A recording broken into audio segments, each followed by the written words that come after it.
Powered by NBC bearings, భారతదేశపు మొట్టమొదటి bearing తయారుదారు. స్థానిక ఎన్నికల్లో బీసీలకు 42% రిజర్వేషన్లు. బీసీలకు రిజర్వేషన్ల పెంపుతో ఎవరికీ నష్టం లేదు. కొద్దిసేపట్లో జీవో వస్తుందన్న పొన్నం. హైదరాబాద్ గచ్చిబౌలిలో ఈడీ సోదాలు. కార్ల స్మగ్లింగ్ కేసులో 6 గంటల సేపు తనిఖీలు. సోదాలని స్వాగతించిన కేంద్ర మంత్రి బండి సంజయ్. పవన్ కళ్యాణ్కి తగ్గని వైరల్ ఫీవర్.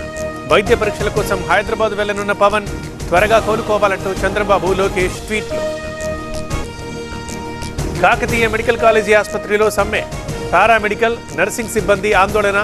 6 నెలల బకాయిలు చెల్లించాలంటూ డిమాండ్. ఎన్నికల కోసమే సీఎం రోజ్గార్ స్కీమ్. 20 ఏళ్లు మహిళల ఖాతాలో డబ్బెందుకు వేయలేదు? బీహార్ ప్రచారంలో ప్రియాంక విమర్శలు. పవర్డ్ బై ఎన్బీసీ బేరింగ్స్, భారతదేశపు మొట్టమొదటి బేరింగ్ తయారుదారు.